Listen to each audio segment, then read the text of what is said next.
with Cheetah Sensei. One of the last times I was with Cheetah Sensei, and the hotbed of Yoshinkan Aikido in Canada is in Ontario. I don't. You know how it works with the provinces and stuff? No. Yeah. Well, we say provinces. No, so, not really. So, I mean, yeah, loosely. But, you know, basically Vancouver's on the west, Toronto's on the east, and that's where the Sensei is based. So that's where most of the Yoshinkan is. And if you swing a cat in Toronto, you'll hit about 5 or 6 dojos. Really? You know? And even in Vancouver, there's 3 Yoshinkan. There's one on the island, which is under Yasuhisa Shoda now. And there's another guy here in Vancouver, and I asked if I could come to his dojo for training when I came back from Japan. He said no. What? So he was obviously threatened by me or scared I was going to take all the students and stuff. And so I said, okay, I'll make it a point. I won't go to his dojo unless he invites me. In 25 years, he hasn't invited me yet. But that's okay. Yeah, but he moves his front foot when he pivots. But anyways, getting back to what I was talking about with Cheetah Sensei, it was great. There were like 70 people for the seminar, and I was talking with another. I'll mention his name because I adore him. His name's Chris Johnson, and he's the guy he translated Aikido, Shugyo, and Jinsei, and Jocks. He's got a publishing company, ShindokanBooks.com. Yeah. Uchideshi, the book. Well, Chris is just one of my closest friends. He's like my brother. I love him and adore him. But we were looking around, we're talking. I said, do you see what I'm seeing? He said, I think so. And I was looking, there's 70 people on the mat, but the highest ranking person after Cheetah Sensei was me. And then after that, I think the highest ranking person was Sanda. You've got someone like Cheetah Sensei. Where are all the 5th dans and the 6th dans and the 7th dans? All around all different dojos. Where are they? You know? And I don't know what to say, Phil. I mean, I even had a guy who was great. He came to one of our seminars, and just like you, I freaked him out. I blew his mind. And he went back to his teacher and said, do you know a guy named Robert Mustard? And he said, yes. He said, oh, he was amazing. You should invite him to the dojo. And he said, why would I invite my junior to teach in my dojo? Right? And but sometimes that's how people are. And the truth is, and you know this whole point of this training is really to, you know, build up your spirit and get rid of your ego and correct your character and stuff and all those things. That's why they call it a do, not a jitsu. It's a do, way using the martial techniques to improve your life and your character and society and all that stuff. Yeah. And you know this, the real truth is the most arrogant, egotistical bastards you're ever going to want to meet are high-ranking martial artists. Except for me, of course. Except for me. But it's really true. But it's really sometimes really true. Oh, it's only my way's the only way. You know, everyone else is crap. I'm the only one. Were they always like that, or was it the rank that made them like that? I don't know. Really good question. I think the real problem is martial arts. Really, traditional martial arts is a pyramid. Only one guy at the top of the pyramid. You know, why do you think there's, in Shotokan Karate, I think there's like about 6 different organizations, right? In Yoshinkan, you know. It's the same everywhere. It hasn't happened so much in Yoshinkan because it was, you know, Kancho was the top of the pyramid and everyone knew that. Yeah, it has since though, hasn't it? So.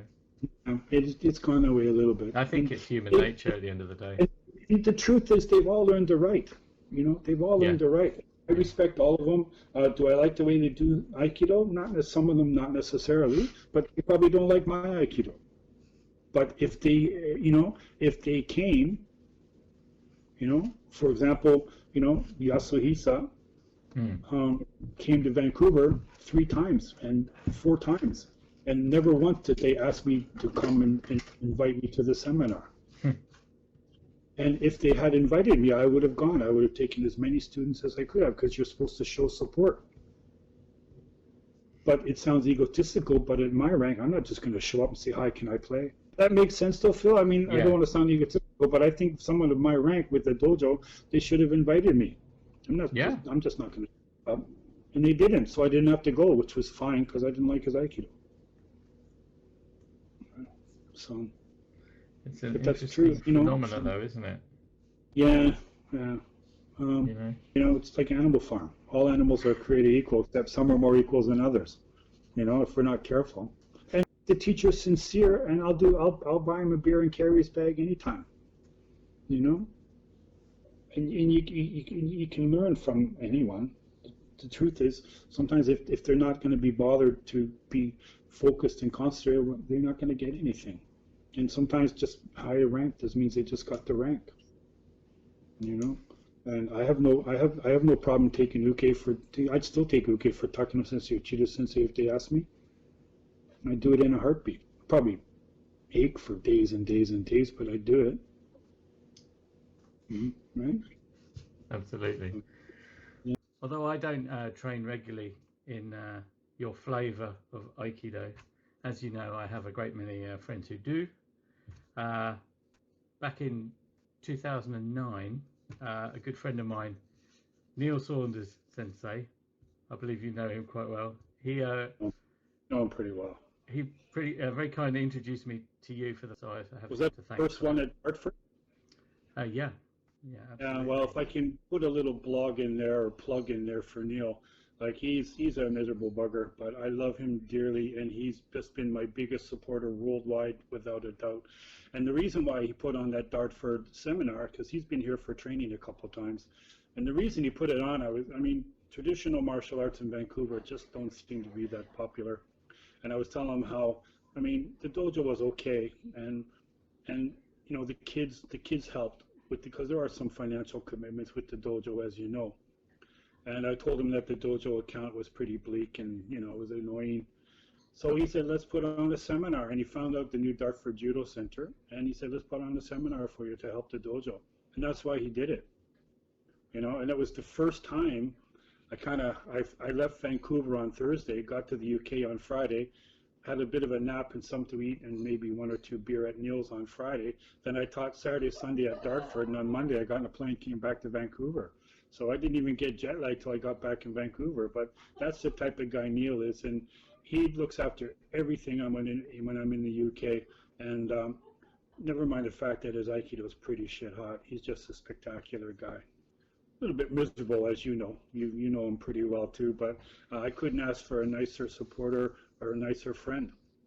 And he's a top-notch Aikido guy to boot also. It's a bonus win-win. So, yeah. His head, we're going like this now. Nah, I don't think it'd be bald fat head. That's what you really want to say.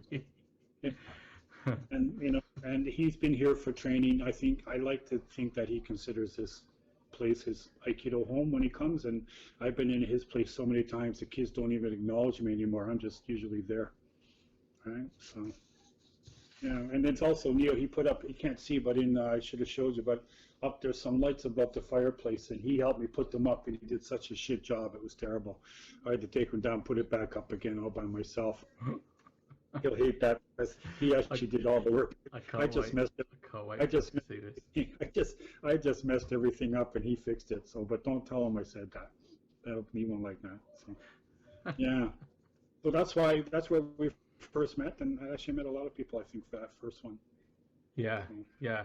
It was brilliant, and yeah, thoroughly enjoyed it. And was obviously the first time I felt your technique, and what was really noticeable for me was how completely different from anyone you were to anyone I'd met before. It's hard to describe, but you were soft, like at the point of contact. But the next thing I know, I'm losing my balance and I'm falling over without really an understanding of why or how. And so this was a very new experience to me after a decade of Aikido at the time. And that was after already meeting and taking a kemi for some very well-known figures in the world of Aikido. So I want to know if this strange sensation that we're talking about, this kind of like soft balance breaking yet overwhelming power and control, which became my idea of the sort of very best Aikido. Do you think this is what was referred to as the magic? The magic classes, to be honest, I mean, that was a good friend of mine who we coined them the magic class because nobody knew what the heck was going on, and I didn't speak Japanese that well, so you just tried to follow. And sometimes people would translate, oh, Kancho Sensei, Gozo Shoda, I'll refer to him as Kancho Sensei, would say, oh, the first technique was difficult. This one's more difficult. And I would think like, great, I couldn't even do the first one. Never mind. But the truth is the magic classes were more like the principles of kamae and relaxing and stuff. We didn't really do techniques per se. The real magic comes from what I call the kenshu. And kenshu in Japanese means research. And that was in the morning and afternoon at the Hambu dojo. And if you lived at the Hambu, which I did, and if you were an uchideshi, it was required training. So, and that was the training that they modeled the instructor's course on. So most people think they made the instructor's course to teach the police. Actually, the police came to the Hambu dojo and trained in the kenshu with the uchideshi. That's how it used to be. So the real magic came from doing ikajo, not the the techniques where someone grabs your wrist and you fall down, or they grab your shoulder and you move and they fall down. The real magic comes from doing all the basic techniques, but learning how to use your body and arms and mind and spirit and everything all together as a coordinated unit is frighteningly powerful. But if you're relaxed, the biggest thing is it doesn't hurt. And that's something what I always tell people. If you're lucky enough, like I was, to take uke for these top teachers, eventually you can't deny it. I mean, I've had Takino Sensei throw me harder when he's talking into a microphone doing a demonstration than when people are just trying to rip my head off. Or people, Chida Sensei doing a technique that is so heavy you feel like you're just being crushed, and then when you get up, it's just like, what the hell is that? I felt like my spine was getting compacted and crushed, and now I feel great. Then can you do that again? And it was brilliant. And that's, I think the biggest thing is, after a while, you can't deny it, especially when other people are doing a technique and you want to go downstairs and get your elbow back because they kind of ripped it off and threw it down the stairs, and they think that's real Aikido. And unfortunately, that's you see that a lot. Big, strong guys taking someone who's giving them their arm and they hurt them. I call those guys Aikido dickheads, but we've probably talked about that before. And you see that a lot, and people think it's great. I saw a documentary where, such and such sensei is famous for knocking people out, but today he's in a good mood, ha ha ha ha ha. No, today he wasn't a fuck. I might have to edit that, but he wasn't an asshole. Or maybe the uke was strong. I mean, I've taken uke for all the top guys, and not once did I ever feel they were trying to hurt me. They were just trying to show strong Yoshinkan Aikido, and that means they do a strong technique. Right? And I was quite lucky to be their uke. Paid the price a little bit. It was a bit scary, but I still did it. So, and that's the real magic, comes from how can you do nikajo and you bury someone on the ground and they get up looking at you with a smile thinking, how the hell that happened? It didn't hurt. Because I kind of came up in the old ways where the only way to do nikajo was you took someone's wrist and you crushed it.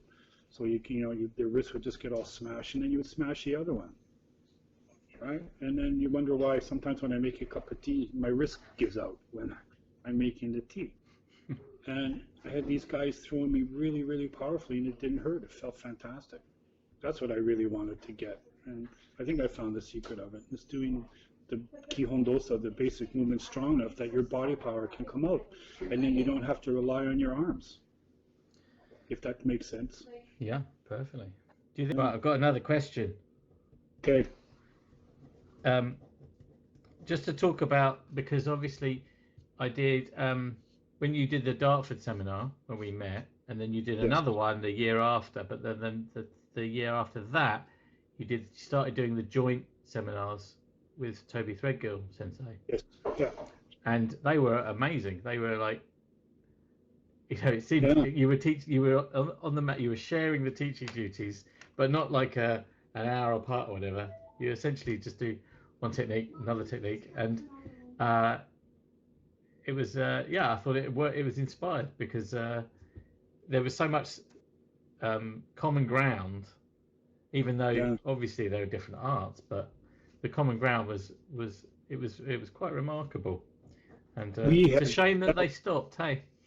Yeah. Well, I mean, we'd like to do it. I mean, I taught with him again I taught with him in Portugal, and I taught with him in Toronto, and I'll teach with him in a second anytime. Just someone has to organize it and stuff. And it was brilliant. And to be honest, I mean, Threadgill Sensei will tell you the same thing. We had no idea what we were doing. We had no plan. we just kind of winged it, and I did what I usually do. He did what he does, and it just worked out really well. It's a little bit more. I'm not going to say structured now, because at the first one with Darford, it wasn't structured at all, because nobody knew what the hell we were going to do, and we didn't know what we were going to do. It just worked out well, because he's a solid martial artist and a decent guy. But it was like we were watching it evolve. It's like you were bouncing off each other. So obviously you were covering principles, and then it was brilliant. And I kind of liked winging it. He's a nice guy who's also really, really skilled, and he'll tell you the same about me. He says the only bad thing about me is if you ask me a question, I'll give you the honest answer. And we've done it, I think, about 4 or 5 times now, maybe even 6, I'm not sure. And I'd do it with him anytime. And I think also every single Aikido dojo in North America should see that man. I agree. Yeah, he's excellent. And he also has that same problem. Je ne sais quoi. I don't want to say it, but you can also do that same thing. Yeah, and now we've got a little bit more structure. There's no, like, I'm going to do this, I'll do this. But the really cool thing, the way we do it, is often do the traditional, like, Aikido technique, and he'll show where it comes from in the Koryu, whether it's weapon-based or something like that, and it's brilliant. And every time we've done it, people say, when you do another one? When you do another one? So, Threadgill Sensei, if you're watching, come on, man, step up to the plate. Let's take over North America, because I'll teach with him anywhere, anytime. But in Britain would be good too. Yeah, Britain would be good. Yeah, and he likes Guinness, so that's okay. Yes. Yeah. That would be good. But I'd love to do that. I mean, there are enough dojos in North America. I could do a seminar every weekend, and it would help my dojo, because with dojo, one of my students said, "Sensei, you're a businessman." I said, "Yes," and she said, "But you're not a very good one." And unfortunately, she's really right on that. That's Neil. That's Neil. Neil just shakes his head. And